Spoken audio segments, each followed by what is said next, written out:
সামাজিক ক্ষেত্ৰত আগবঢ়োৱা অৱদানৰ বাবে নগাঁৱৰ সমাজকৰ্মী, সমাজ সংগঠন তথা প্ৰতিষ্ঠিত ব্যৱসায়ী নানু দাসক মহাত্মা জ্যোতিবা ফুলে শৈক্ষিক বঁটা প্ৰদান কৰা হয়। উল্লেখযোগ্য যে আম্বেদকাৰ ফাউণ্ডেশ্যন অসমৰ উদ্যোগত কালি যোৰহাটৰ অসম কৃষি বিশ্ববিদ্যালয়ৰ ডক্টৰ মাধৱ চন্দ্ৰ দাস প্ৰেক্ষাগৃহত অনুষ্ঠিত আম্বেদকাৰ ফাউণ্ডেশ্যনৰ শৈক্ষিক বঁটা আৰু কৃতি ছাত্ৰ-ছাত্ৰীৰ অভিনন্দন অনুষ্ঠানত সমাজকৰ্মী দাসক বঁটাটি প্ৰদান কৰা হয়। এই উপলক্ষে কালি অনুষ্ঠিত সভাখনত সভাপতিত্ব কৰে আম্বেদকাৰ ফাউণ্ডেশ্যনৰ সভাপতি জয়ন্ত দাস শাস্ত্ৰীয়ে। অনুষ্ঠানটিত মুখ্য বক্তা হিচাপে উপস্থিত থাকে ৰাষ্ট্ৰীয় কিষাণ সংঘৰ সাংগঠনিক সম্পাদক কৃষ্ণকান্ত বৰা। সভাত বিশিষ্ট অতিথি হিচাপে উপস্থিত থাকে সদৌ অসম কৰ্মচাৰী পৰিষদৰ যোৰহাট জিলা সমিতিৰ সাধাৰণ সম্পাদক প্ৰদীপ ৰাজখোৱা। এই সভাতেই নগাঁৱৰ বিশিষ্ট সমাজকৰ্মী, সমাজ সংগঠক, প্ৰতিষ্ঠিত ব্যৱসায়ী নানু দাসক মহাত্মা জ্যোতিবা ফুলে শৈক্ষিক বঁটা প্ৰদান কৰা হয়। হয়, এই বঁটা সামাজিক কাম বহু বছৰৰ পৰা কৰি আছো, সৰুৰ পৰাই কৰি আছো, স্কুলীয়া কলেজীয়া দিনৰ পৰাই কৰি আছিলো। কেতিয়াও মনলৈ অহাই নাছিলে যে কেতিয়াবা বঁটা পাম। এইবাৰ বঁটাটো পাই খুব সুখী হৈছো, খুব ভাল লাগিছে। আৰু কাম কৰি আছো, কাম কৰি যাম, এনেকুৱা কথা নাই যে বঁটা পাইছো কাৰণে আৰু বেছি কাম কৰিম। বেছি কাম সদায় কাম কৰি থাকো, সদায় মানুহৰ কাৰণে কাম কৰি থাকো, কৰি আছো, কৰি গৈ থাকিম।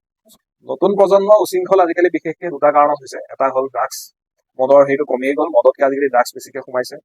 আৰু মোবাইল চাই থকা এডিকশ্যন এটা হৈছে। তাৰ কাৰণে খেলেই তাৰ উপযুক্ত বস্তু। খেলৰ দ্বাৰা সেইবিলাক ল'ৰা ছোৱালীৰ পৰা আঁতৰাব পাৰি। আৰু সেইধৰণে মই কেইবাটাও খেলৰ লগত জড়িত, মই কেইবাটাও খেলৰ লগত জড়িত হৈ আছো আৰু তাৰ পৰা কাম কৰি আছো। যিমান ল'ৰা ছোৱালীক আমি আনিবলৈ খেললৈ চেষ্টা কৰি আছো, গাঁওবোৰৰ পৰা আৰম্ভ কৰি টাউনৰ ল'ৰা ছোৱালী, যিমান খেলুৱৈ ওলাব সিমান ল'ৰা ছোৱালী এইবিলাকৰ পৰা আঁতৰত থাকিব। সেইটোৱে মেইন বুদ্ধি বুলি ভাবো, বা মোবাইল এডিকশ্যনৰ পৰা আঁতৰত থাকিব। ইয়াৰ বাহিৰেও আপোনাৰ ষ্ট্ৰংমেন যিটো খেল আছে, সেইখন খেলৰ মই ৰাজ্যিক সভাপতি। তাৰোপৰি মই ৱেইটলিফটিং আপুনি ক'লে, ষ্ট্ৰংমেন ক'লোৱে। তাৰ বাহিৰে মই তৃণমূল গোষ্ঠী স্পৰ্টছ ক্লাব হয়, ক্লাবৰ লগত জড়িত, তাৰ মই ভাইচ প্ৰেচিডেণ্ট। এই ধৰণে ক্লাববিলাকৰ লগত জড়িত হৈ থাকি প্লেয়াৰ্ছবিলাকত আমি যিমান পাৰোঁ প্লেয়াৰ্ছ উলিয়াই আছো। আৰু প্লেয়াৰ্ছৰ পৰাই মানুহে এই বেয়া হেৰি পৰা আঁতৰি থাকিব। আমি গাঁওবোৰৰ পৰা প্লেয়াৰ টেনিছ ক্লাবৰ লগত কৈছো, টেনিছ ক্লাবৰ মই এক্সিকিউটিভ মেম্বাৰ, টেনিছ ক্লাবৰ প্লেয়াৰ্ছখিনি আমি উলিয়াই থাকো।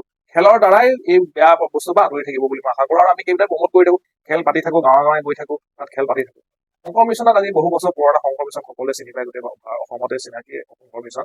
শংকৰ মিছনত মই জড়িত হৈ আছো। তাত আমাৰ মানুহখিনিয়ে কাম কৰি থাকে। তাত দুখীয়াৰ কাৰণে কাম কৰা হয়, চিকিৎসা কৰা হয়, অঘৰীসকলৰ বাবে ঘৰ আছে, সেইদৰে বিধৱাসকলৰ বাবে ব্যৱস্থা আছে। সেইধৰণে যথেষ্ট কাম তাৰ পৰা হৈ থাকে। তাৰ ধৰণে তাত কাম চলি আছে। আৰু মই তাৰ মেম্বাৰ যিহেতু, তাত আমি সহযোগিতা কৰো, কাম কৰি থাকো, কাম চলি আছে। অন্ধ বিদ্যালয় আছে, সেইধৰণে বেলেগ বেলেগ চেক্টৰত কাম চলি আছে।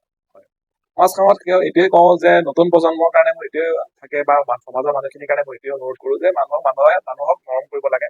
মানুহৰ মৰম স্নেহ, জীৱ জন্তু মানুহৰ মৰম স্নেহে চাব লাগে। আৰু নিজৰ ফালৰ পৰা অলপকে হ'লেও সহায় কৰিব লাগে। নিজৰ পৰিয়ালটোৰ মানুহখিনিক হওক, বন্ধু বান্ধৱ হওক বা বাহিৰৰ মানুহক সহায় কৰিব লাগে। নিজৰ ধনৰ পৰা 100 টকা কামানি কৰিছে যদি 2 টকা এটা ৰাইজৰ কাৰণে দিব লাগে, যাতে সমাজখন খুব ভাল হওক, সেই ধৰণৰ সমাজখনৰ উন্নতি হ'ব। সেইটোৱে মই ভাবো, সেইধৰণে সকলোৱে কাম কৰিব লাগে।